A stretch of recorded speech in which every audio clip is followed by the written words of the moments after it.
Hey there, everybody. The Spicer with a bunch of people here from the Gunpla YouTubers bringing you November's edition for the international version of the podcast. And today we're joined by three other people other than myself, and I'll let them go ahead and introduce themselves. Apollo, would you like to start? All right. Hi guys. This first time here.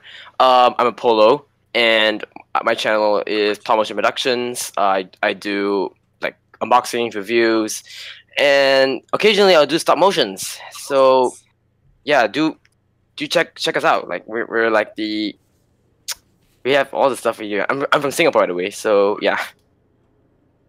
There we go, and we'll keep going down the list. Krow-sama, you want to hit us with an intro?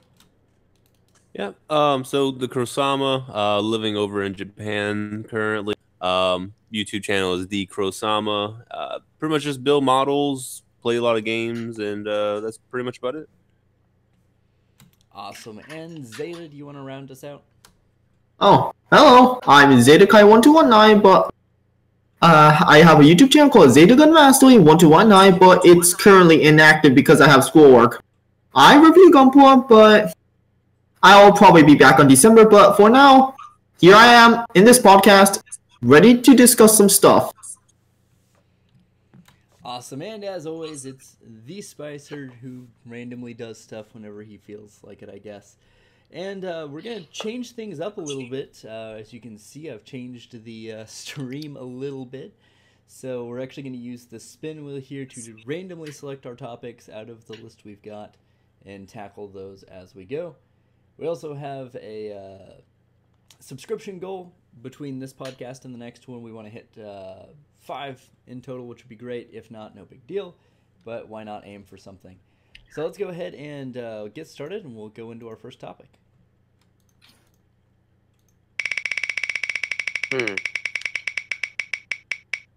And the first topic is current builds, which will be very fast because I don't think any of us are actually building anything currently. Is anyone building anything? Nope, I am not building anything right now.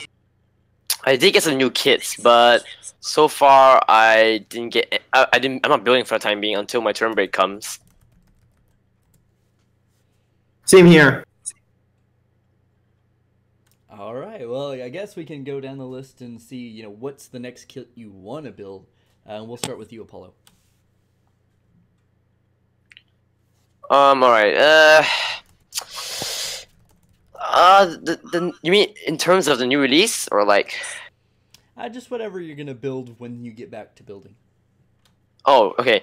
All right. I did have a bunch of new kits lying around. The first kit I will build when the turn break comes. Probably some of the gun narrative kits. I'll probably start with the Fenix. And then once I'm done with that, I'll do the St. Stein. And yes, and probably the next kit I'll build is like the Levitine. That kit's amazing. From what I'm seeing.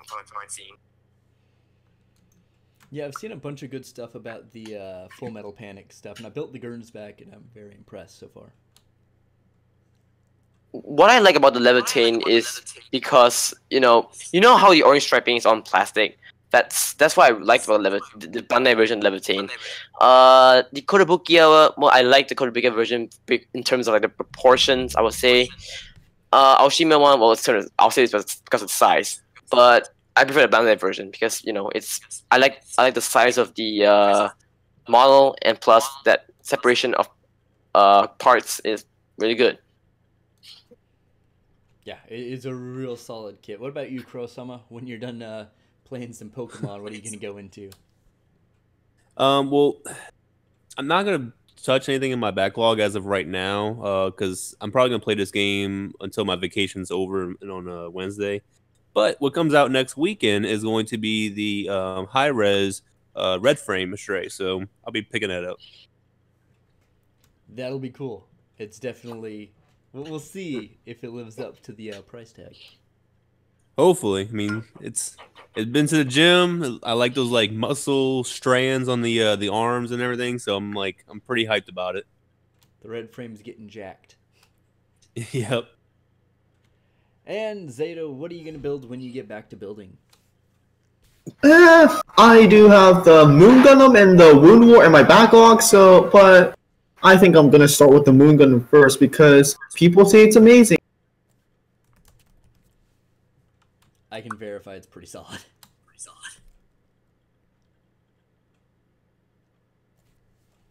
And I will. It is. Oh, sorry. Go ahead. Go ahead. Sorry. I was just gonna round us out, and I don't have anything in the backlog, but the next set of things I'm gonna order, my priority is the high-grade Sananju Stein because it looks pretty solid. Nice. Fingers crossed, it will be, and it hopefully gets here very soon after I order it. So we've covered current builds. Like I said, not a lot going on, but we at least know kind of what's in the future, and we'll go ahead and spin again.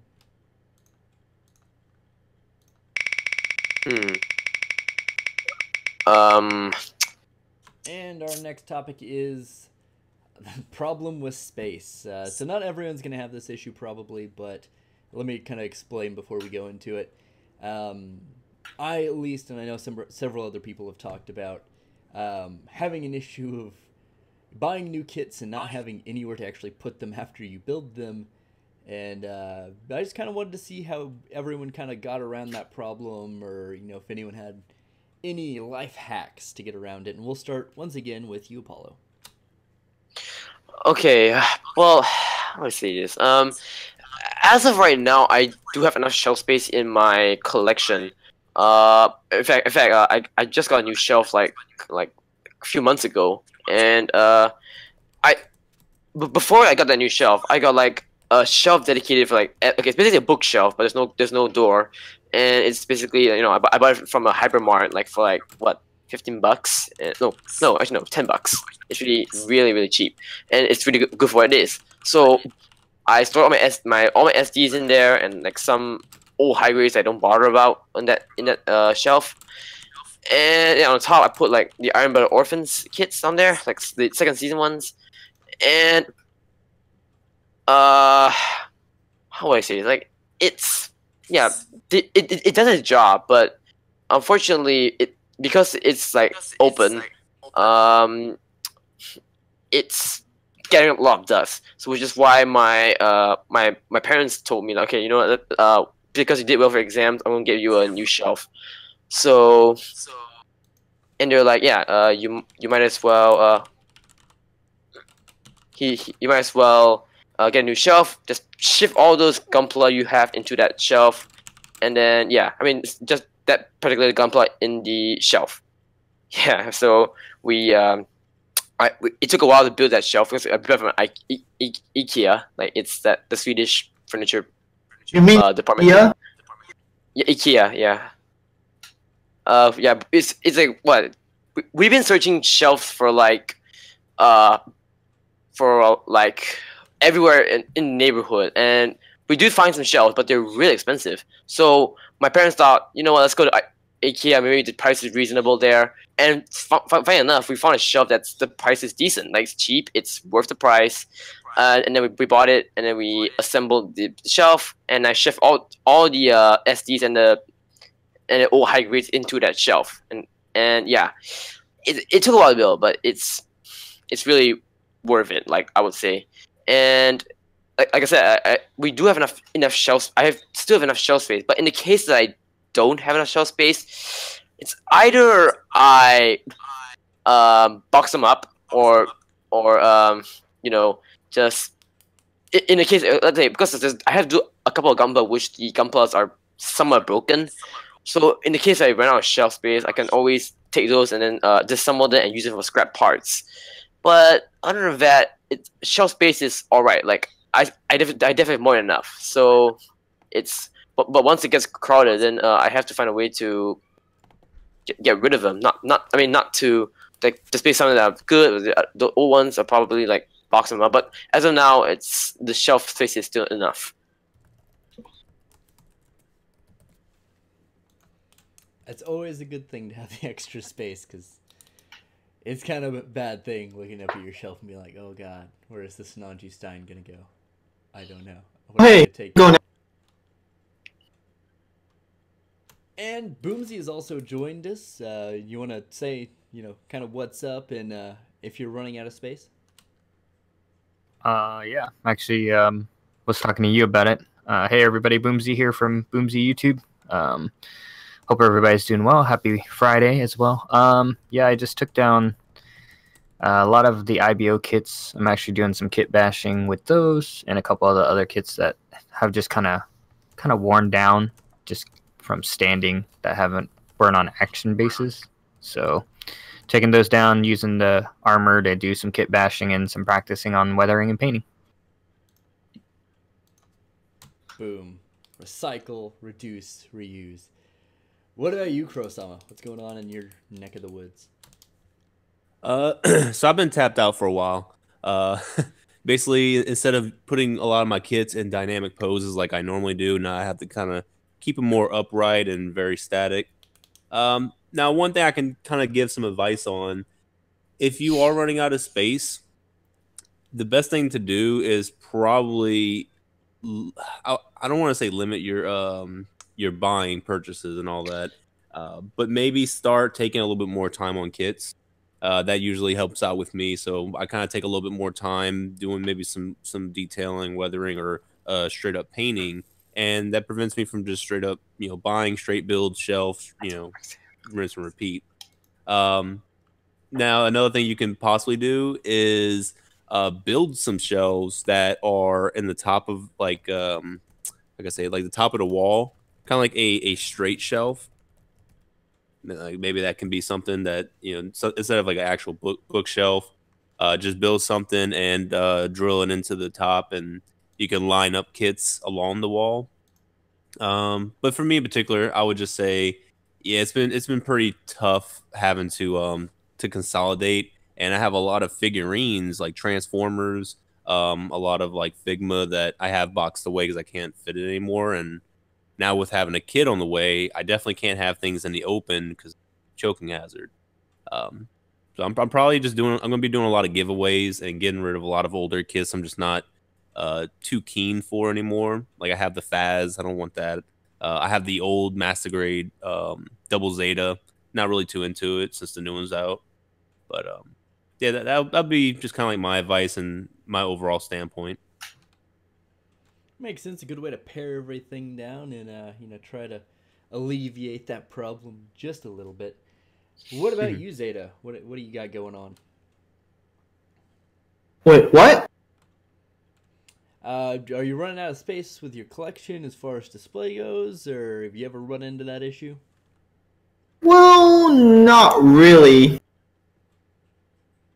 All right, that's pretty clear.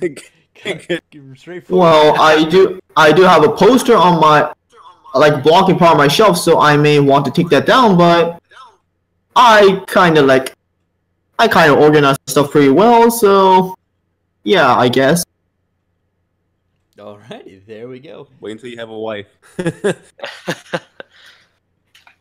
Things change. Oh, how they change. Alrighty, we'll go ahead and I guess I didn't really say anything on it, but yeah, I ran out of space. It's same thing, just going through kits that I'm not too fond of and just moving them or taking them down and using them for parts or something. But outside of that, let's go ahead and check the next topic. And actually, Boomsy, are you building anything currently? I forgot to ask. Just finished Diver Nami, and then I'm not sure what I'm going to build next. I'm not sure if I'm going to build the Ava kit or step away from Gundam and build the frame arms or not. You've got options. That's the important part. Or you never know. Maybe that Sananju Stein's going to come in and you'll build that one first. Yeah, we'll see. God, that Sananju Stein looks so good. All right, time to go on to our next topic. Spin the wheel here, and our topic is going to land on... Okay, this is kind of a good one.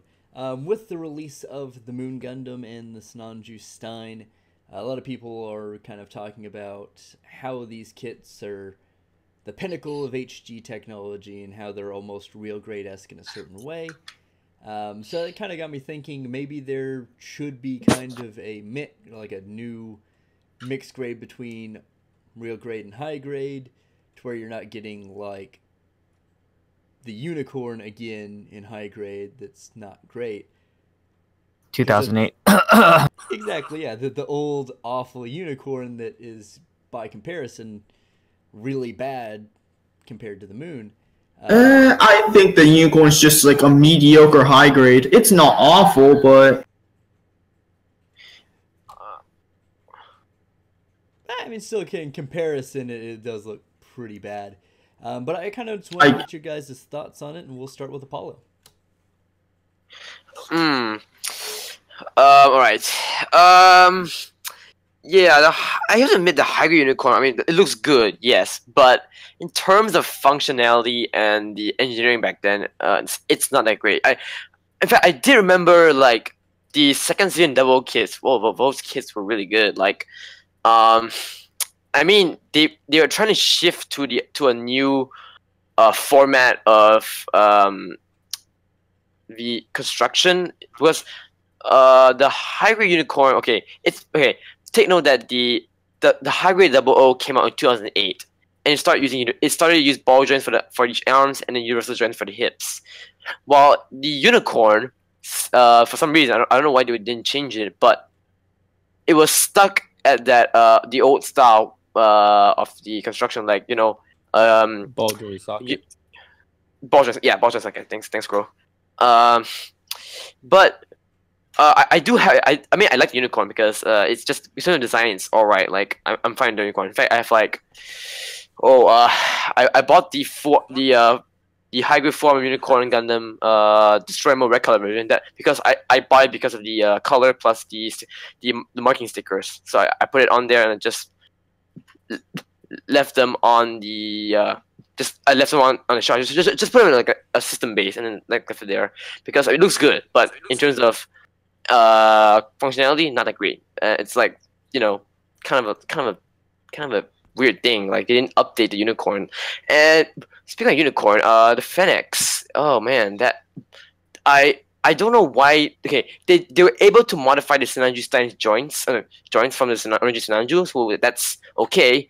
But for the unicorn in general, they didn't even like give us universal like ball joints which function as universal joints or like whatever. But I mean, I don't know why, but I feel that but they should have like done like just like the Sinanju Stein, so it'll be like better. But yeah, Sinanju Stein, it's very close to real grade because it's kinda how do I say this? Engineering is good. The engineering is good. So I really like how they modified the kit. So it uses some part of the original Sinanju, but they put in the time and effort to actually modify the whole, like most of the Sinanju to make the Sinanju Stein. So which I find really good. And okay, I'm not sure if I want to say this, but the Full Metal Panic kits.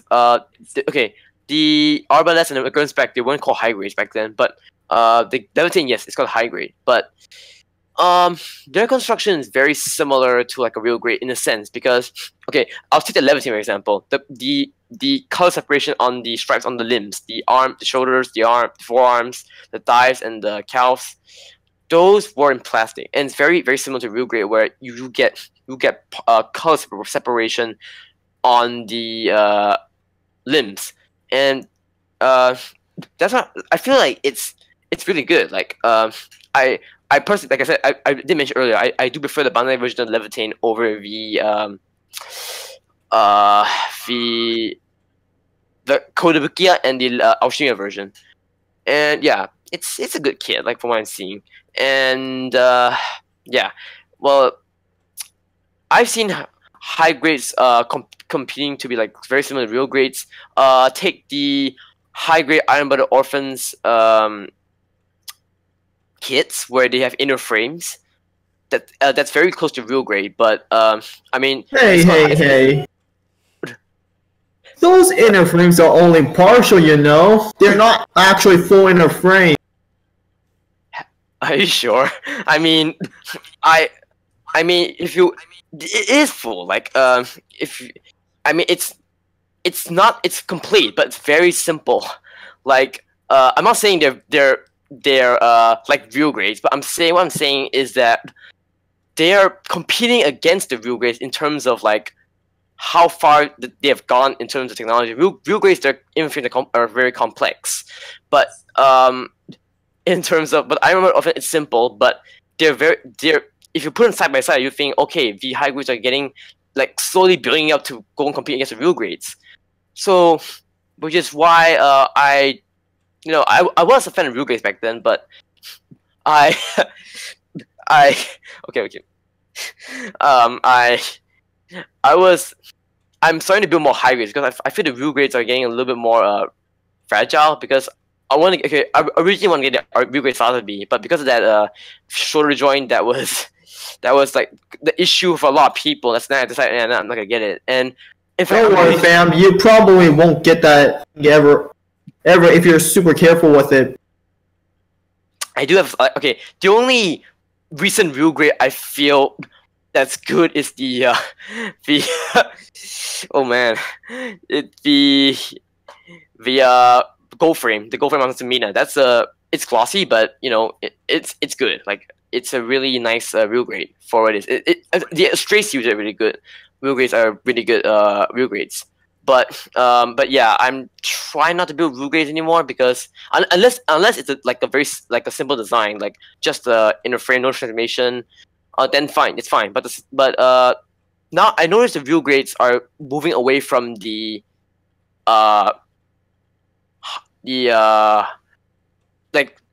complete inner frame. Now you build the inner frame rather than the inner frame is being pre-made for you. But yeah, I mean, their high grades are getting better and better as time goes by. Yeah, I gotta agree with you. Like, look at the most recent high grades, except for the Phoenix. Yeah, you can say that.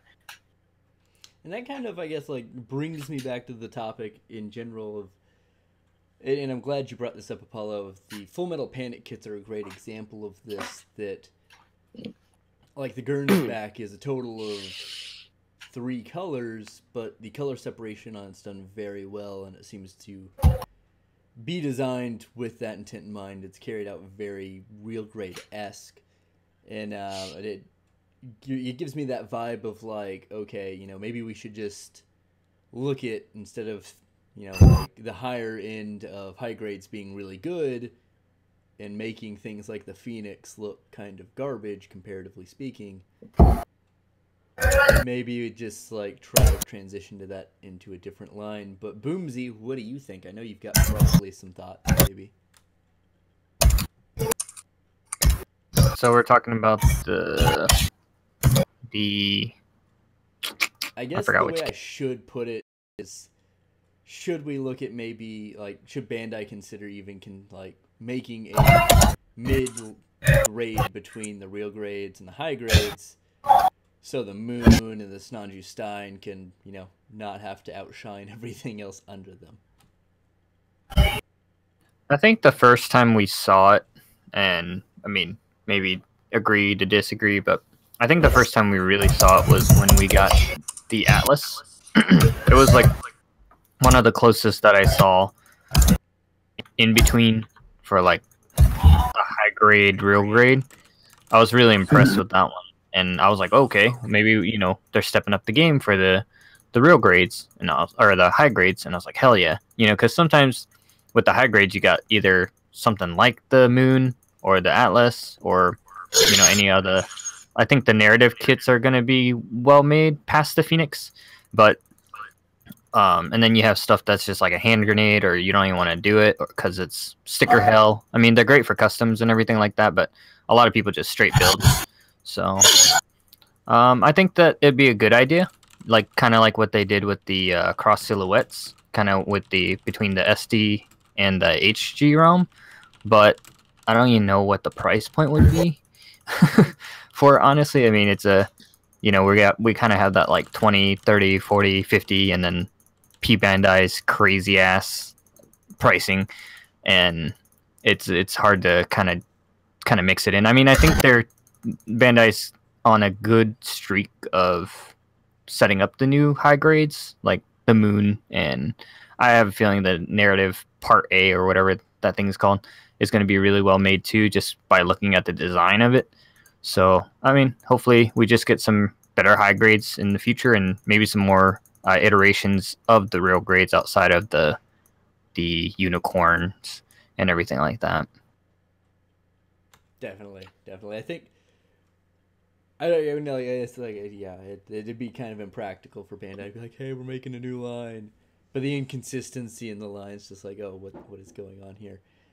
Krow-sama, do you have any thoughts on this general topic? Well, pretty much everyone already hit the basic points. The pinnacle of what I would say high grade to real grade ratio will be the Moon Gundam. Just in terms of color separation, details, the lack of stickers, also a very, very well done inner frame, very sturdy, so on and so forth, with also great features. But yeah, I would just say as long as we can continue that path with at least just the Moon Gundam, then I think we're gonna be fine for the next few years. You know, maybe at least like 5 years, and we probably don't need to see too much of evolution or like new terms of design. Just as long as we kind of keep it up with that style. Also, like the Sinanju Stein narrative version really proved to us that you can retool some parts from older kits, such as the old Sinanju, and you can still make it work. You know, i.e., with the hips. You know, making the universal joints like that work. Makes the kit so much better. So as long as Bandai does those type of things, I'm not really all for like I need 100% like different color shading on parts, like, you know, one that's lighter white, one that's a gray or white, or, you know, things like that. But if we can reduce the amount of stickers that are used for color separation, that would probably be my most favorite things. That way I don't always have to pull out the paint just for like minor detailing, because I don't paint every kit. I don't feel like every kit needs to be painted, but just to alleviate some of that, you know, extra paint that just kind of looks like out of tone. Yeah, and this is something I wanted to ask because I think you might be one of the only ones of us that have built this. But kind of like Apollo was talking about with the Full Metal Panic series, in kind of context in relation to the high grade Mazinger kits, how do you think those kind of rank in that realm? I really want to say that they're in a league of their own, because yeah, they may be by Bandai, they may share the title of high grade, but honestly, the build and the aesthetics, everything is unlike any normal high grade Gunpla. They just have their own little level of details. The plastic quality is essentially the same. The one thing about the Mazinger kits though that I built is that the articulation was very limited on some areas. Some parts were kind of flimsy. I'll say that would be about it. But that is probably going to be one of the best ways you can say that we can go in terms of like high grade to real grade combination. The Mazinger is really amazing. Great panel lines, great color separation. I think it only had very, very few stickers that were actually used just for the backpack, if I'm not mistaken. But yeah, I mean, if they use that technology that they use for the Mazinger and apply it to the Gunpla, then I think we would definitely be in good hands. Awesome. I do still need to pick one of those up, but the review is really good. In Zeta, what are your thoughts? Like the high grade, real grade, mid ground thing. Yeah, as far as, you know, like the whole like Moon Gundam being real grade-esque and all of that. Well, wow, the Moon Gundam made it kind of look like a real grade, and certainly has like the full leg in it. I don't think I'd kind of really consider it a real grade, because it still has some of those high grade aesthetics. Yeah, but there's probably no kit in the market that has done what the Moon Gundam has done. Yeah, true, but I personally don't think there should be like a high grade, real grade, middle ground grade but still, Bandai should pump out like kits that are like the Moon Gun. What I would say is like there doesn't have to be an official branding of in between high grade and real grade. It's more like a spiritual grade. So yeah, it can still bear the name high grade, but it would just have many of the aesthetics and features that a real grade would have. I could agree on that actually. Yeah, that'll pretty much. I think that'll pretty much work. Mm-hmm. Yeah, just pretty much keep it the same, and just we'll know as it comes out what's gonna get that kind of spiritual stamp, and what's gonna be like, oh, okay, this is like 2008 technology all over again. But Yeah. now that we have covered that topic, we'll go ahead and hit the spin wheel another time and see what's going on.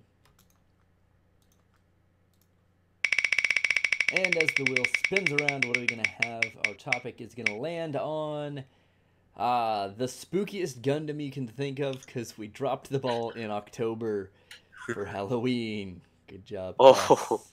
Us. So, Paulo, off the top of your head, real quick, what is the spookiest Gundam you can think of? Go. Oh man, I don't have a lot that I can think of on the top of my head. There's two I can think of. In terms of like how fierce it looks and how fierce it acted in the show. Two I can think of. One I think is spookiest. Oh man, it's very hard to choose. There's a lot I can think of. I know there's one particular one in no, actually wait, it's from X, I think. I think on G Gundam, but G Gundam is all the weird designs. But X, I would The Vertigo? yeah, Versago, yes, Versago. Oh, the Gundam Versago. Yeah, Versago. That's probably one of those creepy looking Gundam. But in terms of spookiest, in terms of how fierce it goes, Boruto Super Rex, the last episode. That one was too savage as hell. Oh yeah. I have not watched IBO yet, but I've seen the final battle scene, and that was pretty intense. Yeah, it's I guess I put in two ways, because in terms of looks and in terms of how it acts. So Boruto Rex, it was savage. So like just when the Dying Slave just landed straight onto the ground, like shit happens. Like it is super crazy, yeah. Yeah. I'm actually kind of surprised it still worked, even though it got hit by Dying Sleeves. yeah, you can say that Gushin Rebate Full City is also spooky, but I would say it's more pleasing rather than spooky, because you know Iyakujan. Spoilers if you guys have not watched it yet. Yes, he got crushed. Like that was really one of the most pleasing things I've seen in IBO. I've even seen a video of that saying most satisfying video ever. Yeah, I have to agree on that.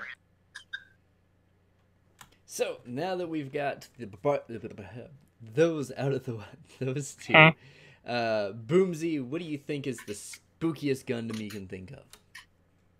I love horror, which I want to present more on my channel, but I don't know how to mix Gundam and horror too well. But I really love the end from Build Fighters Try. I just love the design of it. I love the way that it looked. It had the little guy that popped out of his chest. He had the giant arms, the hands, if you've never seen them, that came out, and they had faces on them as well that also opened up and had like teeth and shit all over them. It was pretty crazy design. I actually want to buy another one of those and do a custom of it. The one that I did way back before I started the channel, I just did a straight build, but I cut the stickers with the X-Acto knife instead of just putting them straight on, and it actually looks like it's kind of painted, so it looks really nice. Yeah, the end is really one of those Gunpla that's yeah, spooky. I have to agree, but yeah, especially when that unicorn comes out of that unicorn baby thing that comes in the stomach. That's one of the most like one of the weirdest things I've seen. It's I wouldn't say spooky. It's probably weird if I put it that way. It's like they put this in the kid show. Yes. So yeah, for me it would be probably the end, and then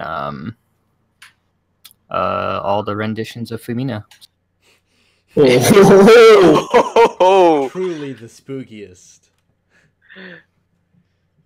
Nightmare fuel. The spookiest waifu. Yes, indeed. Can I go? Yes, sir. Since I have like bad taste, I'm just gonna have to say Devil Gundam. Gotta get that one out of the way, of course. It's on there. Yes. It's on You know, first like in my opinion, it kind of looks cool, and it's especially. But the spookiness factor comes from like during the last few episodes where it kind of shows off its like a human-like mouth. This is true. It has some really questionable things for a kid's show. But Yeah, in the 90s, yeah. whatever, it's okay. Yeah, it has some creepy ass aesthetic. And Krow, what do you got? Can you think of another one?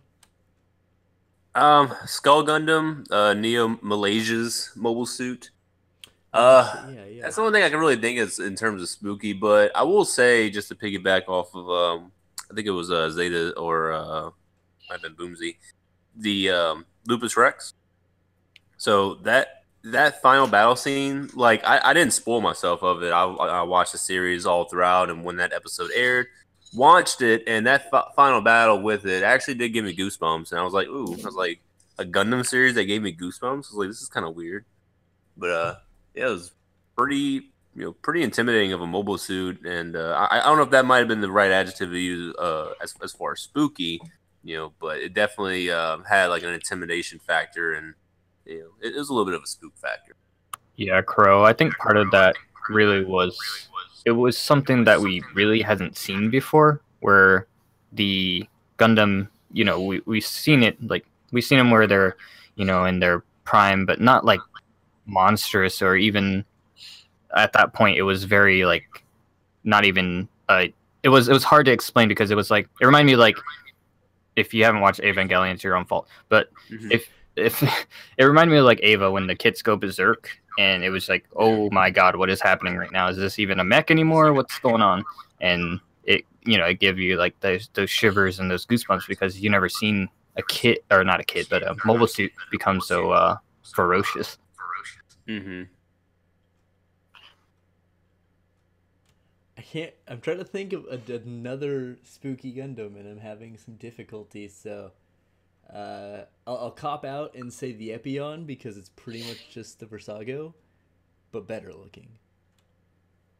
Ooh, I don't know. Ooh, get that wrong opinion out of here. Oh shit. Oh, it's happening. Oh, it's happening. Yeah, I can't sponsor that. Uh-oh. Sponsor. No, You lost. Epion looks cool. Why would you say that? You've lost your sponsorship. Oh shit, I've single-handedly ruined the podcast for everyone. My goal is complete. Demonetized. I'll say it like this: like, the Versago is very underappreciated and underrepresented. I don't know why, but the only thing we have is like a Robot Damashi like figure. That's like the best thing we've had of it so far. We need a new high grade. Yeah, I'd actually like to see, because they did the X and the X Divider like 5-6 years ago. Yeah. Yeah, you think? I mean, there were some weird designs in X. Don't get me wrong, but like the main Gundams were all pretty solid. Yeah, that's what I was saying. Like all the main mobile suits that were featured, I think they were all very solid designs. Yeah. That I'm trying to think. I can't. Well, I guess some of the grunt suits were okay, but there were some just like, what am I watching designs in there? Much like Turn A, which is, I guess, why we've not gotten anything else out of Turn A other than Turn A and Turn X. Huh. But yeah, so I'll kind of cop out there, because I feel like the good ones have been taken. Unless we want to count the OG 70s Gundam in animation, because that thing looks deformed real bad sometimes. But we'll go ahead and move on, because that. Let me go ahead and spin the wheel and see what our next topic is. As the wheel goes around, we will find out. Our topic is the premiere feature. Who has used it, who has not, and what do you think? This is probably going to be kind of a short segment because I know Paulo and Zeta are kind of, but they're doing school stuff, so they've not had a lot of experience with this. But Paulo, have you messed with the Premiere feature at all? So far I didn't really see the Premiere feature on my channel yet, unless I didn't look hard enough. But well, in terms of the Premiere feature, it's alright for what it is. Like you can, if there's something like interesting that I can do, like maybe make a stop motion a movie. Which in fact I do have a plan of making a stop motion movie with my Nandroids and my Gunpla. Like I'm not gonna say the plot, the synopsis, but I do have a plan with that movie I'm planning to make during my midterm break. So if I do have that Premiere feature, yes, I will use it to like set a time and date to when this movie release. I'll announce it on my Facebook page, my Twitter, and my YouTube. But YouTube, oh yeah, no, I can't do YouTube. My YouTube doesn't have that community page thing. I still don't have enough subscribers, so I will announce it on my Facebook page, my Twitter, so and Instagram as well. So I will do that, and then yeah, I will. The Premiere feature is alright. Like I find it like useful when I think of actually like making stuff that really deserves it. But in terms of unboxing and reviews, not really. I'll just upload straight away. But in terms of stop motions, when it's something that's really good, I feel it's really good, then yes, I use the Premiere feature. I feel like a lot of people are kind of on the same train there, and a lot of viewers are also kind of in that mindset as well. Boomsy, I think you might have used it once or twice. I don't 100% remember. But what do you think about it? I think it's a cool feature. I haven't used it myself yet, just because I really haven't explored it. But I think it's a nice feature to kind of get people like, oh, okay, yeah, it's coming up. And kind of like for the podcast, I know we had it set for the later one tomorrow as well. So it kind of lets people know ahead of time instead of just being like, all right, spam.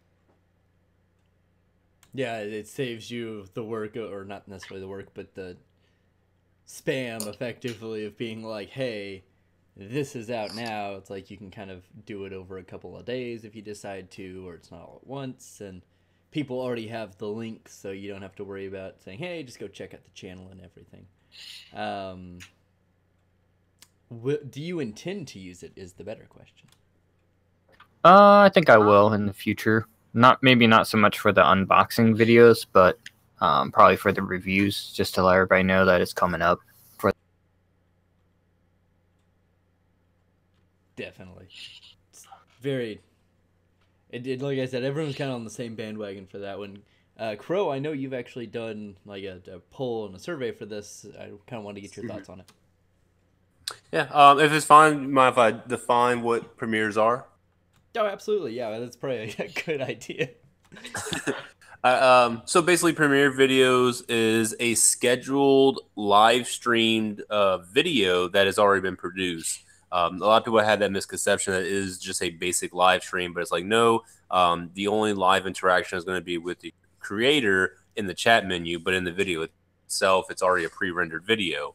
So it's a great opportunity for individuals to chat about the video they're watching instead of just like instead of the creator posting the video directly to the channel and then afterwards having the comments to each individual comment about the video. So it's a good opportunity to go ahead and discuss things, and you can still see the live chat even after the video has been fully posted. So it's still a good way to see where people's mindsets were while you're watching the video that's already finished the premiere. Now, I've done, like you mentioned, I've done the poll, and there was a majority that actually are in support of the premieres, and there was some kind of weird disconnect that I think a lot of people were upset about the premiere, but I think it was just they just didn't understand what it really meant. So I think that kind of that basically cleared out all of the misconceptions, and people are pretty on board about it now. What I would say about the pros are you can definitely have a much intimate conversation with your audience. So if you are deciding that you want people's feedback in real time, definitely go Premiere. But if you don't really like that, if you're not going to be chatting in that chat box while the Premiere is going, then there's no reason that you need to be doing the Premiere. Just post it regularly. Also, I would say it's a good opportunity to kind of see like what your audience, like where your audience, I guess, immediate retention is at, if that makes any sense. So if you post a video, you usually see your views, and usually when that first hour is where I really kind of see where the popularity of that video is, especially if I did a lot of social media hype. But in the premiere, I can definitely tell that because you're giving people time to schedule themselves to kind of work around that premiere display time. So if I said, hey, tomorrow this time premiere is going to be up, then I can see how many people is really going to devote themselves to watching that video. But it's also you knowing your audience, knowing their regions, what time's going to be available. Because if you're posting it like, if most of your audience is from the United States and you post it at 3 a.m., yeah, you're not going to have anyone. But probably best to be around like 6 p.m. Now, I would say for some of the cons, as well as some of the things that can really hurt you when doing premieres, don't post 1,000 premieres. Like, don't schedule like 10 different videos all at one time that has each individual premiere. Do one, maybe two at the most. You don't want to overload your audience. You don't want them to be like, well, man, I got to juggle all these videos now. You don't want it to be back to back. So if you have one premiere, directly at the end of that premiere, you have another premiere. Like, no, like people aren't going to stick around for that. People already have a hard enough time watching 30-minute reviews or 20-minute reviews. So you got to kind of cater to them a little bit. And then another thing I would say is I just had to tip my tongue. For your premieres, you don't want it to be of videos that are not significant, even though they may be significant to you. And what I mean by that is, if you have an unboxing video, that's not significant to the community. Like, it's already been this has already been exposed plenty of times. People hate or are not as interested in unboxings than what they are reviews. Now, if you are doing a review, you have to see, is this review worth premiering? Like, is it something that's pretty significant? Is the quality of, is there a good storyline to this? So if it's just kind of like a short review, like a 5-minute review, I wouldn't say it's worthy of a premiere.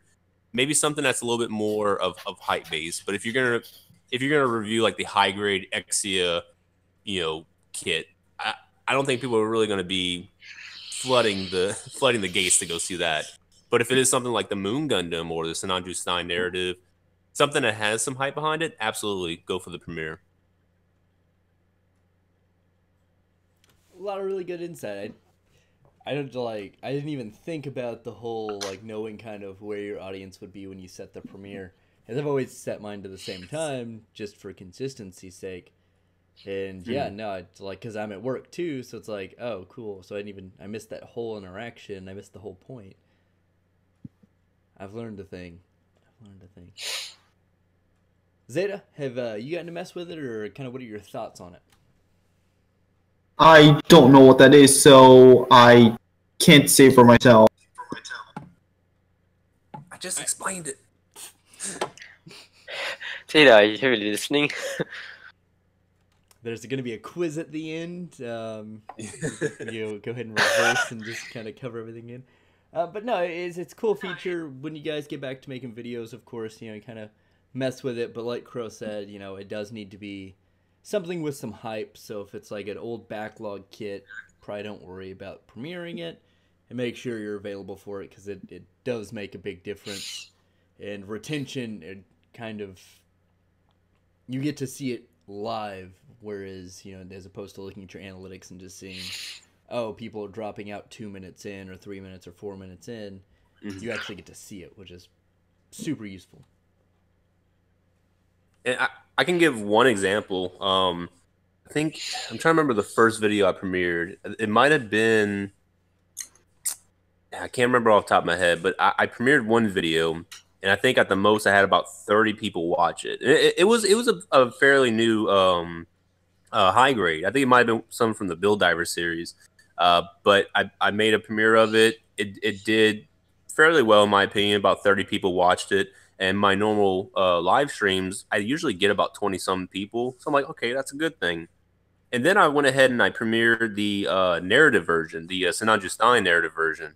And I had over 100 people during that live stream at a consistent time. So that really, like, I mean, that's more than I would probably ever get in a live stream on YouTube. So I was pretty happy about that. And I really started catering to, like, okay, the videos I need to do are going to be something that has more hype built around it. Like, I can't do something that's like, trying to think of something that's coming out.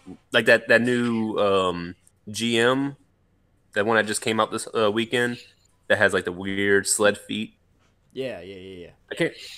Yeah, like I couldn't do that because there's like no one cares about that kid. Like the few people that care about it, I mean, I'll probably have an audience of like 20 people watch that premiere. But like the high res red frame of Stray, that's 100% going to be a premiere. Oh yeah, that's gonna be a big thing. And like the Carl Gustav or Gustav Karl's gonna be that way too. Mm-hmm. Oh, absolutely. We've learned a thing, and that'll actually, because I think I think everyone's covered all the topics. So I don't think I have anything to add. Let's go ahead and spin the wheel and see what we got going on. Also, probably confusing for the people not watching the actual live stream. There's a spin wheel in the live stream now that just tells us what we're going to talk about. So clear that up because I kind of thought about it. I was like, oh, wait a second. Of course, everyone's had this conversation at some point, but how do you guys feel about knockoffs versus legit Bandai merchandise? And we will start once again with Apollo. Oh boy, this is one long story I'm gonna tell. This is one long story. I can guarantee you that.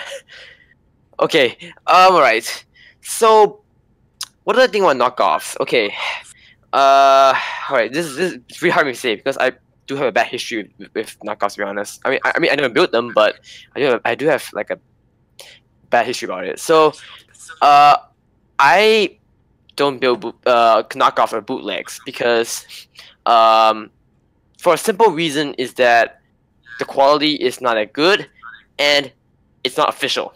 So I don't build bootlegs. But I'm not saying like people who build bootlegs should not build it. I mean, it's their money. Do what you want with it. It's fine. It's perfectly fine with me. But the fact that there's a certain group of people who aren't they just brag about bootlegs, just saying bootlegs is far superior than the original. And okay, let's break it down here. How do I say this? Okay, bootlegs. All right. Okay, let's put it in Bandai's perspective first. Bandai makes a model kit, and they own the rights and they have the license to produce Gunpla models. So they did their research. They put the time and effort into making the models, and then once all is done, they would put in production. Yeah, that's that. And even the crappiest kits from Bandai which they made, at least they have some kind of engineering. So at least they put in the effort. And even though some of the kits aren't that good, some kits are good, at least they put in effort. Whereas for bootlegs, oh boy, this is something this is why I don't want to talk about bootlegs so often, but because like I said, I have a bad history about them. So basically, okay, the knockoff company just takes the mold. Okay, I'm not sure if I'm correct or not, but I heard that the knockoff companies, when they make a straight knockoff, they would probably go for. My mom also told me about it. Like she just suspected that the knockoff companies get the molds from the black market, and then they would take that mold and then just produce the plastic models like just freely without any effort anything, and they sell cheaper. And then in Bandai's perspective, that's gonna be a problem for them, which is why Dragon Momoko, Daban, and TT Hongli got closed down, because Bandai has like not I mean back then when they didn't know about bootlegs, but when they found out about it, they started to take action about it. And yes, and knockoffs, the quality is really not that great. But okay, there are some certain exceptions. Let's take Dragon Momoko for example. It's an original kit on their own, but they don't really I mean, they make original mode, but they don't have the rights to produce um the Gundam models officially. So it sort of falls under the gray area, but in the end, Bandai did take action because from what I heard, the boss of Dragon Ball Go advertised the markets in Japan, and that's where Bandai Namco saw that and took action against Dragon Ball Go, and yeah, they got charged for that. And in fact, I think I remember like an incident I had like a few years ago, like in a certain Gundam group. I'm not gonna mention which group, but basically it wasn't because I was angry at the bootlegs, but rather I was angry like about something else. Like okay, basically I was outside at I was in the hospital with my mom because I have a checkup going on, and then oh man, the service in the hospital was horrible. I was really angry with the service they provided us. And that's why when I was scrolling through Facebook on that group, I wasn't thinking, so I was really angry with the service. I think I was angry with service, and I just not nasty comments, but I just I saw a bootleg post, and I just you know, say hey, bootleg suck, don't boot it, and then that idiot over there just really took it to the next level. He screenshot my comment and tried to like make it try to shame me really, and that's why I reached the limit, and then I just started ranting on that Facebook page, and then yeah, it caught fire. So the summary of the story is that I was angry, I ranted, and yeah, the group was on fire for like a few days, and then I think I'm not sure, but Charlie did have a similar incident as well. With the he was in the same group as me, but he was kicked out because of because he was renting as well. So yeah, that's really it's not. It's a story I don't wish to talk about, but it's worth noting. Yeah. Well, that's bootleg elitist for you. Yep. That is why I have to. I try to control what I talk. I have to put a filter to my speech, so that when I encounter these kind of people, I have to be careful what I'm saying. Boom. Definitely some good points, and having the story also really helps cement those ideas and those feelings. Boomsy, you got any thoughts on the matter? I'm impartial to it. I mean, if I respect Bandai, I really do, and sometimes we want to see some kits redone, reborn, what have you. So I can understand why the companies do take on the opportunity to do it. I mean, but it sucks because some of them look awesome. I was actually tempted to get the Dragon Momoko heavy arms when that dropped, but then I was like, I feel like I'm kind of cheating on Bandai kind of thing. So I guess it just matters on, it's your preference, it's your Dolans, like he said there, you spend it on what you want, but sometimes they can be bad too. Sometimes you get some really bad knockoffs and they have their own problems. Super accurate. Bandai's gonna find out you're cheating on them. It's gonna happen. They got enough money. They sold enough plastic. They got PIs. It's gonna happen. Yeah, I'm trying to get sponsored and stuff, man. I'm trying not to buy like. You gotta keep that monetization going. You don't want to get demonetized for cheating on Bandai. Yeah, I already throwing like random cuss words here and there, so gotta make sure I stay on Bandai. I think the next time I curse when I'm trying to record, I might put a Roblox death sound to censor it. There you go. And this is kind of a weird topic for us to tackle, at least in the States, because the only means we have is eBay, and it's usually fairly expensive unless we know a guy who knows a guy who knows a guy. But Krow, have you run into this? Have you messed with knockoffs? You know, kind of, what are your thoughts on the whole conundrum? So I've never messed with a straight up bootleg knockoff before, like Daibon had, but I did mess with third party. But I don't think that's what we're talking about, right? Like not like the Testament Gundam or the what Frame D, whatever it was called, the Stray. Yeah, I think that is an important distinction to make as well, as far as like, you know, yeah, like third parties like the Testament, because it looked phenomenal, and a lot of people had a lot of good things to say. You know, there's kind of three: the legit, the third party, and then the actual knockoffs. Yeah. So I'll keep it very short. So there's a lot of hypocritical arguments because the people that say straight up no, like they don't want bootlegs, they generally probably bootleg something else in the past, or like straight up like stole some other property, whether it be music, pictures, it was, you know, movies, something of the sort. Like a lot of people do that, or download APK files without having to go through the proper sources, or just broke terms of service in some way, shape, or form. So there's no perfect person, and a lot of people try and point the finger and have a higher ground, which I don't really like. Now, is bootleg still wrong? Yes, I still think stealing intellectual property and then selling it for a profit is still wrong. The people that say it's not wrong, I often ask them like, hey, you know, so why is it that they get so offended when someone like let's say on Instagram takes a picture from a builder and posts it on their Instagram with a different filter? Is that not the same thing that Daibon is doing to Bandai? They're taking the same mold but just casting it in a weaker, you know, plastic.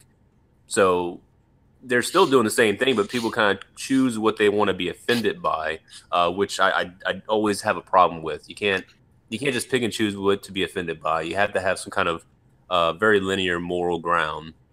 But I'm kind of in the I'm more impartial. I feel that people should just do what they need to do, and the justice system will do its course. And we've already seen that. You know, Bandai's already taken action. And the only thing that we can possibly do on our end is, if we truly do support Bandai, is to not buy these straight up knockoffs. Now, when it comes to kits that are made by Dragon Ball Boko or was it Sun Toys? And it was another one. Forgot the other brand, but I think it's okay in some shape and manner, because I think it's, whenever I bought the Testament, and I also bought that Ultron. I think it's sending a message to Bandai, is like, these are the kits we want. If you're not going to produce it, then we will find other ways to obtain what we desire. You know, why sit on such amazing designs? And if you do have the intellectual property, then why not utilize it? And granted, we can't dictate what they're going to build. They kind of cater to more of the Eastern audience. But it's like, after the 16th, you know, master grade unicorn, or, you know, the third or you know, fifth freaking strike Gundam, it's like we kind of get to the point where we're feeling frustrated. So the only way we can really express it is by creating these, you know, these kits that we desire and then purchasing them. Bam, right there. And let's round ourselves out with Zeta. What are your thoughts on the topic? Oh boy, I've been waiting for my turn. Well, my thoughts on bootlegs is kind of complicated. Like, for stuff like hobby stores and Dragon Ball Moko and stuff, I kind of like the designs, and if I had the cash, I might sell my soul to the devil and buy one of those. For the Bond, I'm on the neutral side. They've done straight up copies, but their metal builds, like, stuff kind of look nice, but I'm not planning on buying it. And TD Hongli is really, what I can say, hell, they should go die, blah blah blah.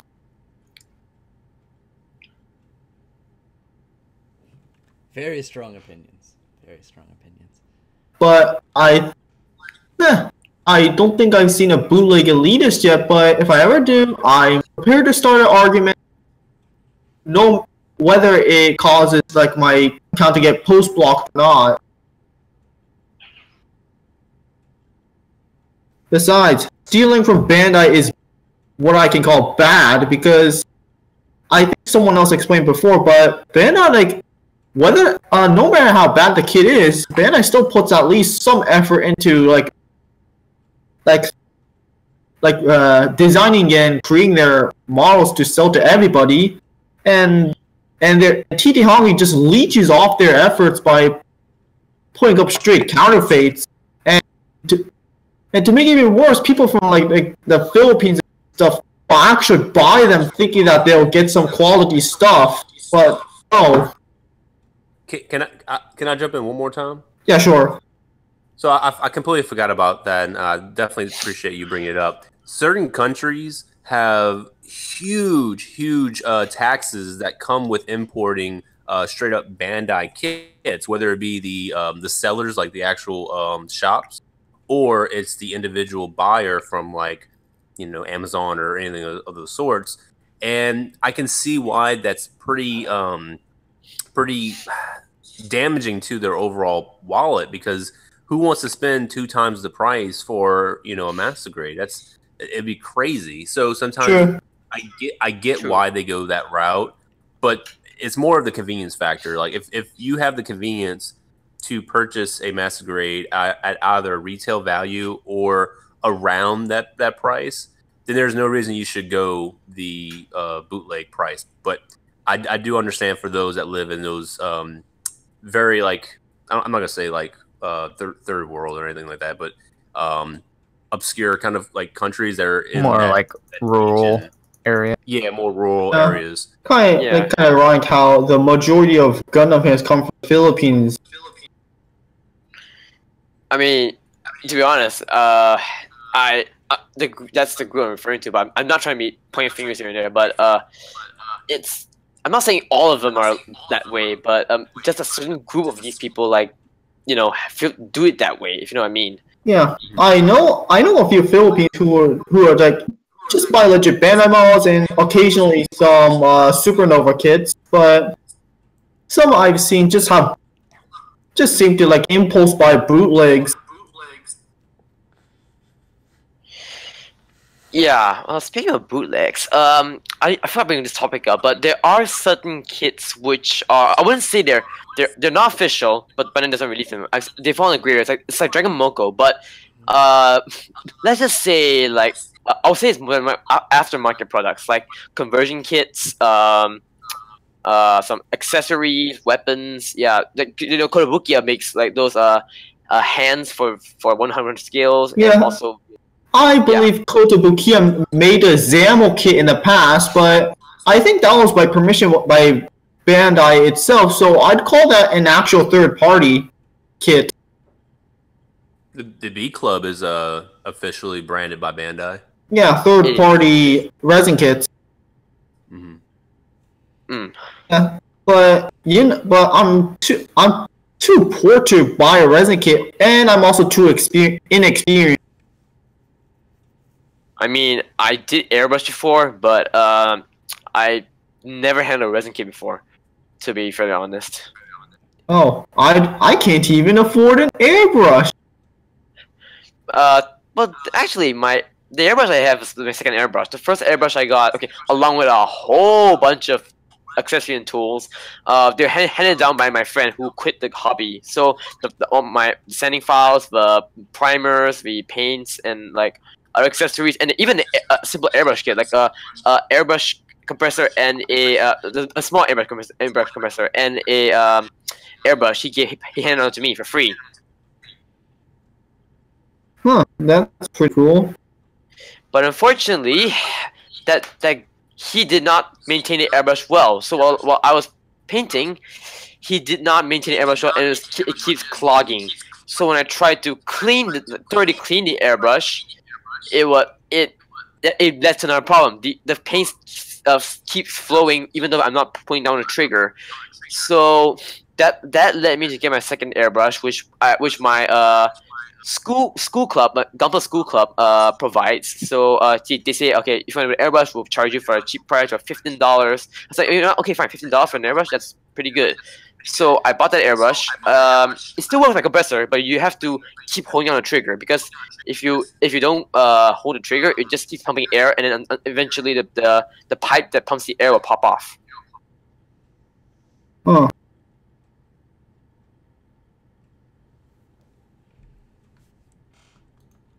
It is definitely like there's a lot of sides, a lot of things going on, and I do have to say I understand at least a lot more on like kind of like what Krow had mentioned earlier, where you know cost being kind of a factor in some of these countries as far as taxes go for licensed products. Kind of not necessarily in the same manner, but Figma is awful about re-releasing some stuff, i.e. My Hero Academia's Deku figure that is still like being sold for $300-400. So of course, when the knockoff came out, I was like, I'll spend $20. Figma's probably fine. I don't care at this point. I need to know. And I kind of got burnt on that one. It never showed up, but that's all right. It's fine. I got a refund. It's okay. But yeah, no, it's a weird thing. Yeah. Yeah, like even the I love Bloodborne. I don't know if anyone has ever played that game. I also me. And never showed up either. Well, like I was in Akihabara and I found the Hunter, the Figma, and I've been dying to find it, and it's like $150. I'm like, why? And I think that like that's a big part of it too. Is like the whole reason, like they start expensive. Let's be real, and they are highly detailed. I'll give them that. But it's like, okay, it's just because Figma hasn't re-released this, so now it's rare. And it's like, what? No, it's like it is rare. I get that, but it's not double retail value rare. Well, I have some good news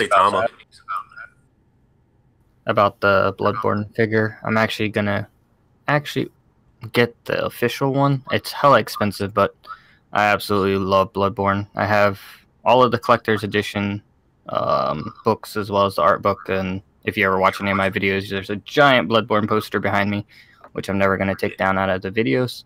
Yeah, I commented on your video. I was like, please, I want that poster.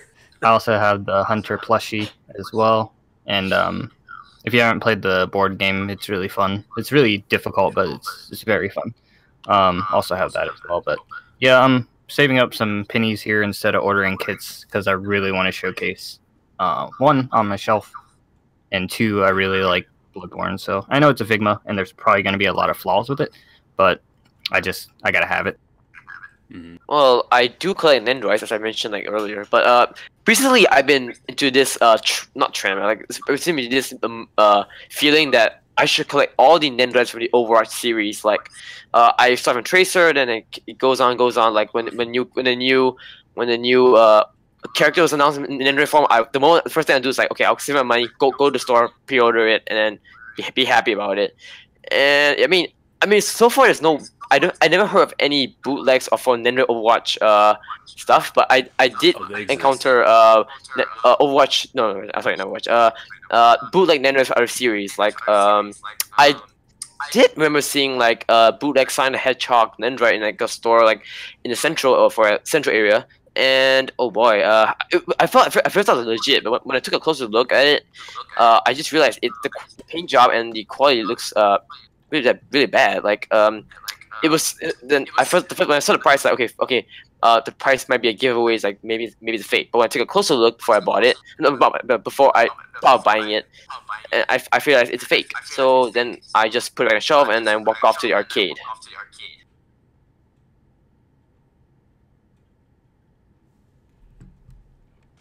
Yeah, it's weird where you see some of that stuff turn up. Like, we'll occasionally find it in some stores here, but when you see it, it's like, what am I looking at? And it's usually worth a good story. I mean, I used to play card games as well, so that's why when I played Card Fight Vanguard back then. I was a poor boy back then. I can't afford a lot of stuff, so I have whatever money I have lying around. I just try to upgrade the deck as best as I could, and man, that was a terrible experience. Like I keep losing because I don't have enough like support cards for my deck, and that's why I have to use official proxy, where I just use a I just print out the card, put it behind a card, put it behind a card, and just pretend that's the actual card. So I guess it gets the same effects as having the actual card, but the most important thing is I have fun playing the card game. I quit the card game, so it's not a huge deal for me anymore. I mean, I can understand that being a TCG player myself. I used to play Vanguard as well, but playing Magic still. I mean, there's some cards that you just have to try out, and usually with your friend group, they're fine with it. But if I can get my hands on the official card, I'll definitely buy it. But Well, yeah, that's what we used to do before regionals for Yu-Gi-Oh. We would print out the card and just like in card size, put it in the sleeve, and then we'll play test the decks before we commit, $10-20 to one individual card. sweet, yeah. I mean, I play every TCG that's out there, so I mean, I still play Duel Links now. Oh yeah, I still do. Nice. Yeah, we can talk offline about that. Yeah. We'll talk offline about that. Yeah. If that was, if you guys didn't, this would be the 4-hour podcast. Yeah. Half of it being Magic. All right, and let's go ahead and I'll jump over to the spin wheel and get that started. And I think there's only like 1 or 2 topics left, so this should be easy. Not current builds, we've already talked about that. Not a perfect system, still working out the kinks.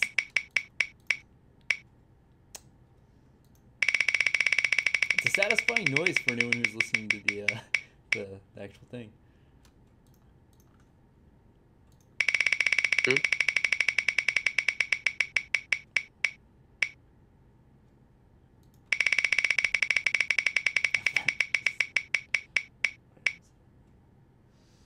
Wheels broken?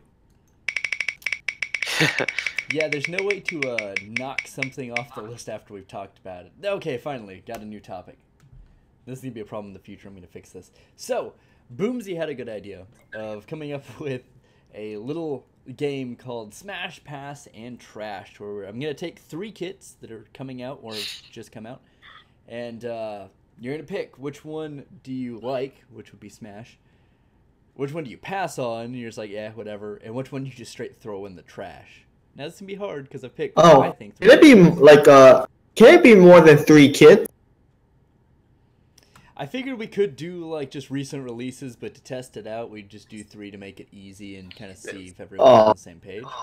Maybe in the future we'll open it up, but test it out. All right. Sure. So, All right, let's begin. And Trash. I came up with this. Oh yeah, Boomsy, do you actually want to do this since it's kind of your thing, or you want me to do it? Go ahead. All right, cool. I also just realized I wrote down the kits we're going to talk about, so that would have made no sense. That's all right, though. So the 3 kits we are working with today is the high-grade Snonjustein, the high-grade Gustav Karl, which is not out yet, so that's kind of hard to pick, but whatever. People like it for some reason. And then the Age 2 Magnum Special Colors version that's coming out soon. I think I know where that one's going to go, but we'll see. Apollo, what do you think for those 3? Oh, this is a really hard choice. Oh man. Well, let's start it out. Probably if I would say, okay, this is very hard. I really need to think carefully. If I would smash one, I would pick the Gustav Karl, because Gustav Karl is like it's, we never got a kid with Gustav Karl, so that's probably the reason I'll smash. Pass wise, Snonjustein, because I mean I already have Snonjustein, but I'll pass him because it's I mean it's interesting, but I personally I don't have a lot of grunts in my collection, so I find myself if I play the Gustav Karl, it would be like something a new experience for me because I don't have a lot of grunts, so I would choose the Gustav Karl as a smash. Pass the Snonjustein because it works out the way that it's a Xeon suit, so I'm more a Fetty guy, but I'm fine. I'm trying also to get Xeon suit as well, but grunts is my main priority. Trash obviously H2 Magnum because first of all I have the H2 Magnum, the original version. Secondly, I'll get the option set with the headroom system for Double Sky, plus the savior version parts to make the final episode version of the H2 Magnum Savior basically. Kind of Literally as I said trash. expected that the poor H2 is gonna get shafted for this whole thing. I bet. I mean, I do like H, but I mean, it's really hard. Like, I like all these kits, but I personally prefer like a Gustav Karl because grunts. I don't have a lot of grunts in my collection, so this might be a fun kit to try out. Bam, and a lot of people are hyped about it. Boomsy, those three, smash, pass, or trash, what are you thinking? Man, I really like how thick, that Gustav Karl is. It's got that double C at the end. Thick. We're talking about the high grade Stein or the MG? We'll do high grade. Ooh. Keep it consistent. Man, because I like the coloring on the Magnum as well, so it's hard to pick. Since I have the Magnum, well, you know what? I'll go ahead and trash the Stein, only because I know I'm going to get the MG. I like the design, but I know I'm going to get the MG version instead of the high grade. And then I'll have to pass the Magnum because I have the other one and I could just recolor it once I get my airbrush. And then I'll go ahead and smash the Gustav because, like I said, that boy's thick, and I like that. Extra thick. Like them thick boys. Extra thick. 3 C's, taking it to the next level. Oh, shit. So many C's, can't even handle it. What about you, Krow-sama? High grade Sinanji Stein, high grade Carl Gustav, or Gustav Karl, however you say it. High grade H2 Magnum Special. Which one are you thinking? Well, I already have the Sinanji Stein, so that's like an automatic smash. But the H2 Magnum, that's well past smash. Like that's like it's illegal what I'm gonna do to that kit. Oh my. And then the Gustav. The Gustav, that's gonna be a pass. I don't know. Like it looks okay, but it's not trash. I don't think it's gonna be a bad kit whatsoever. But I just think it's not to my liking, so I'm passing on it. Man, I thought I was gonna be the only one that was gonna like talk mad shit on or I guess no one's talked shit on the Gustav Karl, but I thought I was gonna be the only one that's like pass or trash it. I feel good that I'm not.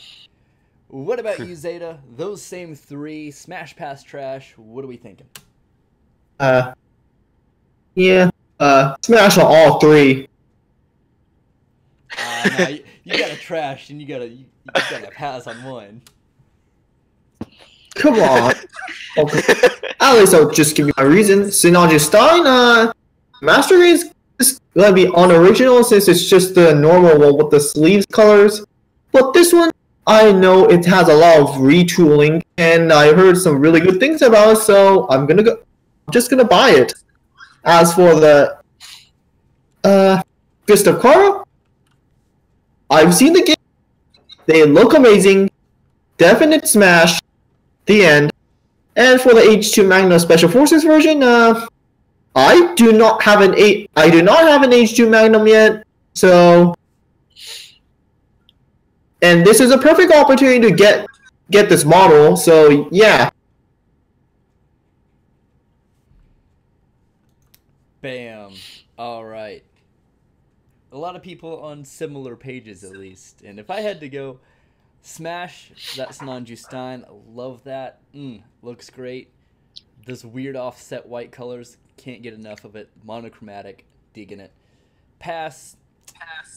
You know, I'm going to pass the H2 Magnum because I already kind of did that. So, been there, done it.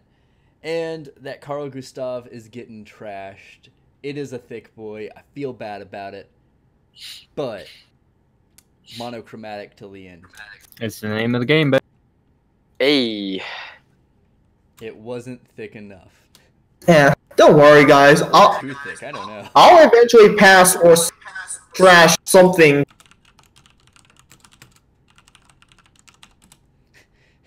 We'll eventually find something for you to pass or trash on. One of the two. We'll eventually get there one day. Yeah, there are a few things I want to trash, so... And that actually brings us to the end of the topics. The only other thing was recent releases, but I feel like we've covered that throughout this at some point. So we're good there. Unless, is there any recent release anyone wants to mention anything about? Double Sky HWS Trans Am, I'm gonna No, it doesn't really interest me. I feel like I just want to get the Higher Than Sky phase and then get the HWS add-on separately. Well, I am waiting for the narrative. I mean, I'm not waiting for the APAC version because that's quite expensive, honestly. I'm waiting for like the all-exclusive version of the narrative, the BPAC version. Basically, that the backpack with funnels on top, the white funnels. And yeah, I mean, I want to get a narrative, but quite frankly, if I were to get the APAC version, it's like, okay, the narrative, I've seen images of the narrative for on its own. Like, it does have like a lot of gimmicks on the Gundam itself, but once you just put on the APAC, it just doesn't do much. It just like sits like it's a brick. The Gundam's a brick, and then the only thing you can play around is the APACs itself. But it's not, and that's it. Like, you're not doing much to Gundam. So which is why I prefer the BPAC version of the narrative Gundam, basically. I really want to get the APAC, but the thing is, it might kill my shelf space. That's another reason why I don't want to get the APAC version. Yeah. I think that covers everything. I can't think. Well, okay, I'll throw this out there because I think like 3 people out there care. Robot Damashi actually showed a bunch of new stuff, and as everyone kind of imagined, they're going from 0080 to 0083. GPO1 doesn't look bad. GPO2 looks pretty dope. Getting a Kempfer, that looks great. And I'm gonna be honest, it's about time they released a new GPO1 model or figure. All I need is a HUC Revive and a Master Grade version 2.0. They released basically real grade not long ago, didn't they? Yeah, That was 5 years ago. I mean, that's the only updated version of the GPO1. Yeah, in market form at least. Yeah, the Damashi looks really good. GPO2 looks good too. Kempfer looks good, and of course, you know, we get a full armored Alex that the armor doesn't. I'm not sure if it's removable. They haven't really shown that off yet. Probably just knowing Bandai, that remold it. Why not? And it comes with a ton of accessories that probably should have came the first time, but oh well. Most people liked it. Figures are out of the way. That's all I needed to say with that. And then we'll go into kind of our closing segment here. And one of the things we like to do is go ahead and if there's anyone out on the YouTubes or the Instagrams or Facebook or Twitter that you want to give a shout out to, we have a special section for that. And we'll go down the list and we'll start with Apollo. And is there anyone you want to shout out? Like any of my friends or like? You know, any other creator, any friend that's doing some cool stuff, preferably related to Gundam somehow, but just, you know, someone who's making something out there. Yeah, well, I do know one guy. I've talked to him on Skype before. I mean, he was at a point in time he was like feeling down, so I can help him out, and ever since we're like good friends. He did mention me. Like, give me a shout out after every end of his unboxing review, of his review. That's MJ205 Gundam. I think Krow knows who I'm talking about, right? Mm-hmm. Yep. Yeah. So yeah, MJ205 Gundam, because he's a nice guy. Like, I know he's pretty busy at school right now, but I hope if you've seen this, and yeah, do check him out. He's a really good reviewer. You know, if he's not that well known, but hey, at least he does something. Awesome. Boomsy, who you got? I'm gonna shout out Danek from Gunpla Network. It's been awesome. He's been helping me out with my new format for my videos, just kind of giving me some pointers and everything like that, and they seem to be doing really well. Yeah, I mean, just Danek. What's up? He was here at the beginning. I don't know if he's still here or not. But yeah, Danak coming in strong. Krow, who you got? I mean, I've been watching R13. It's a pretty good channel. So I'll give him a shout out. Keep on doing a good work. Also, obviously, Gunpla Network. They've been probably the biggest supporters for my channel since I got back into YouTube last year. So definitely appreciate Nick and Scott and everyone else part of the network. Yeah, super cool bunch of guys over there, and of course, Brian R13. He's gonna be on tomorrow, but unfortunately he couldn't make it tonight. So, but yeah, we'll let Brian know if he doesn't watch this. He might. I don't know. He's not in the chat. We'll see. Zeta, who you got? You want to shout out? I guess I'm gonna shout out myself. Shameless plug. Yep, I know. Whatever works. My channel is ZetaGunMastery1219, but thing is, I haven't been active for 3 months, but I'll probably go active again around December. Awesome. And I'll round us out here, and I'm going to butcher this, and I feel super bad about it. There's a dude on Instagram who's got some sick customs, and he's inspired me a couple of different times. I'm just going to spell his Instagram tag, because I'm not going to even pronounce it right. It's Lutfhil, Ileo. He's got the sick Savior custom. Go ahead and check him out. It's a mix between the Lightning Gundam and the Savior from Gundam Seed Destiny, one of the really shat-on designs from that series. It's actually really good. He's also got a bunch of other cool custom work. He's messing with Mega Shiku right now, or a Delta. It's kind of hard to tell the difference, but both looking really cool.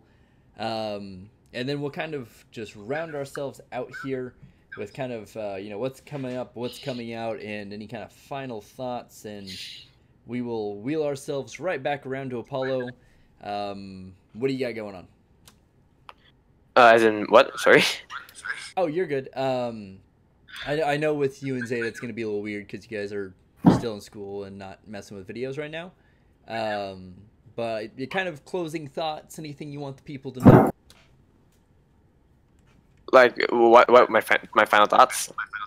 Pretty much, yeah. Just about your first time podcasting, how that went, or when you're kind of thinking about getting back into making videos, or just kind of your thoughts on Gunpla in general. If it's something real quick. All right. Well, I mean, it's the first podcast. I really do enjoy it. I mean, it's actually my first time involved in actual podcast. So that's a pretty fun experience for me. And well, I mean, it's fun. Like hopefully if the next I will do unboxings, but I won't be like doing any videos until December. Then once I'll be free for 3 weeks, then school again till March. And when March comes, yeah, then I'll be free for like 6 to 7 weeks. So yeah, that's gonna be I've got a lot of things going on. I've got a lot of things to do for when the holidays come. Like, I have a lot of things planned up. So do check me out. I'll get going once the holidays are here. Yeah.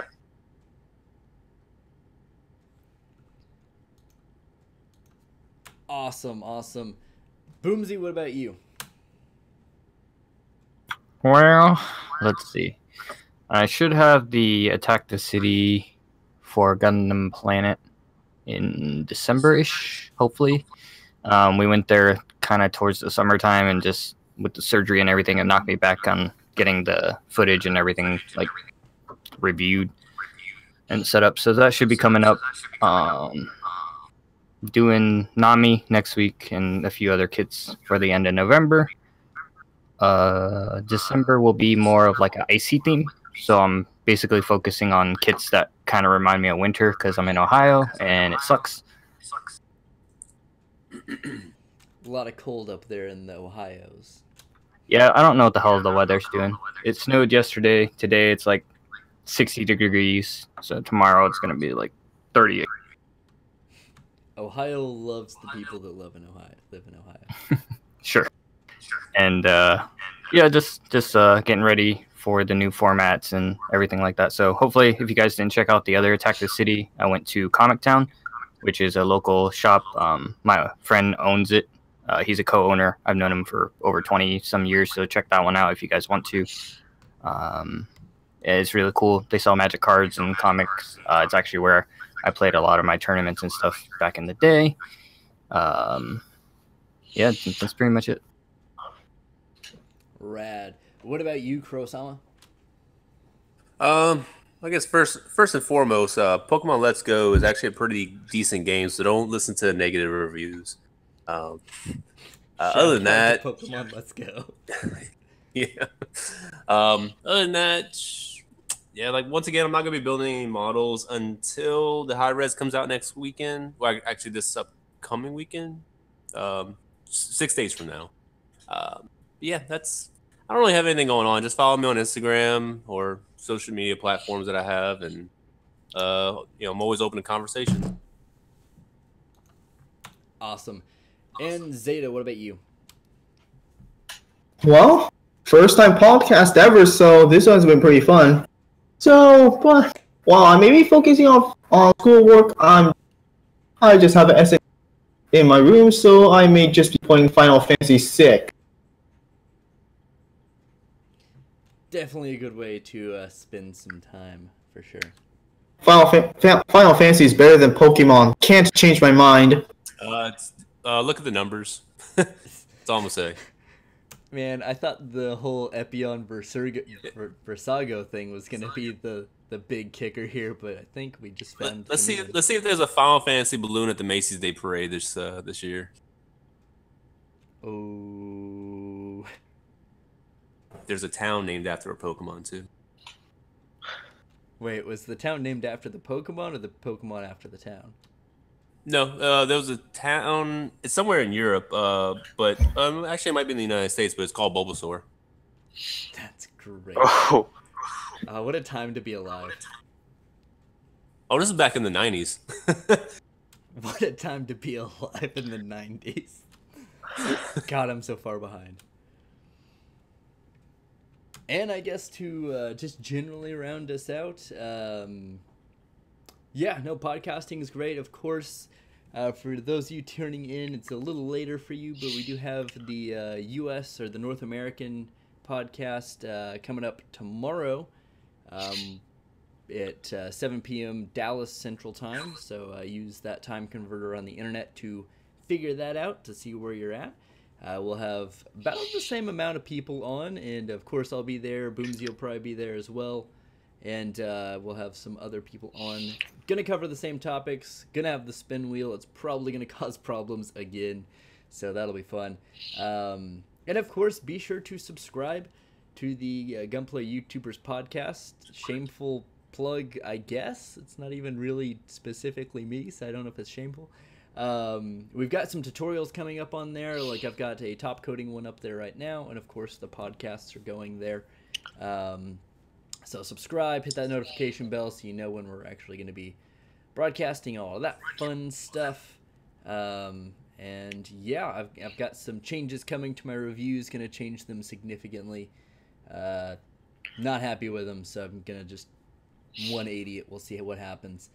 Yeah, and hopefully I'll get some kits ordered and get to building in the next couple of weeks, but next reviews are going to be figures, so hopefully you guys like that. Anyway, that's all I've got to say. I think everyone's got their closing statements out of the way, but just in case, any final closing thoughts? well, thank you to support us, Gunpla YouTubers, because if I didn't know this community, then I wouldn't have gotten to more confident in my videos.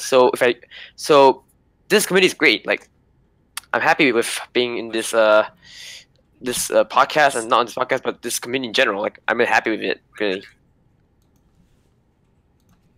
We're super happy to hear that. All of us kind of in the background working on whether it's the podcast or the Facebook group or any of the other things got going on with the whole thing going. We all do appreciate that, and that's what we're here for, is to help people and grow ourselves as well. Like I said, I'm changing formats. Boomsy's changing formats. I know Mobile Suit Hanger has talked about it a little bit here and there as well. The Mobile Suit Hanger? Yeah, he actually started the Facebook group. Yep. Yeah. Oh yeah, that guy. I wonder if he'll ever join a podcast. Yeah, he's been kind of in and out on a couple. He's got a lot going on. I think he was moving one of the podcasts and still showed up anyway. But I think hopefully I'll be able. Be on tomorrow, I think. Yeah, hopefully I'll be able to speak it with him one time. Hopefully, yeah. As we try to get used to the separated international and North American podcasts. Yeah. We'll hopefully get that scheduled a little bit easier for most people. Just because it's about a 14-hour difference, so it's real hard to find a good time for everyone. But yeah, so we're still working on that, ironing the kinks out of all the scheduling nonsense that we're working on and all that. But like I said, anyone who is in the North American region, be sure to stick around for tomorrow's podcast. That'll be tomorrow, 7 p.m. Dallas Central Time, Central Standard Time. And, of course, subscribe, check everyone out, and we'll see you next time. Thanks, guys, and have a good evening. Bye-bye. See ya. Bye.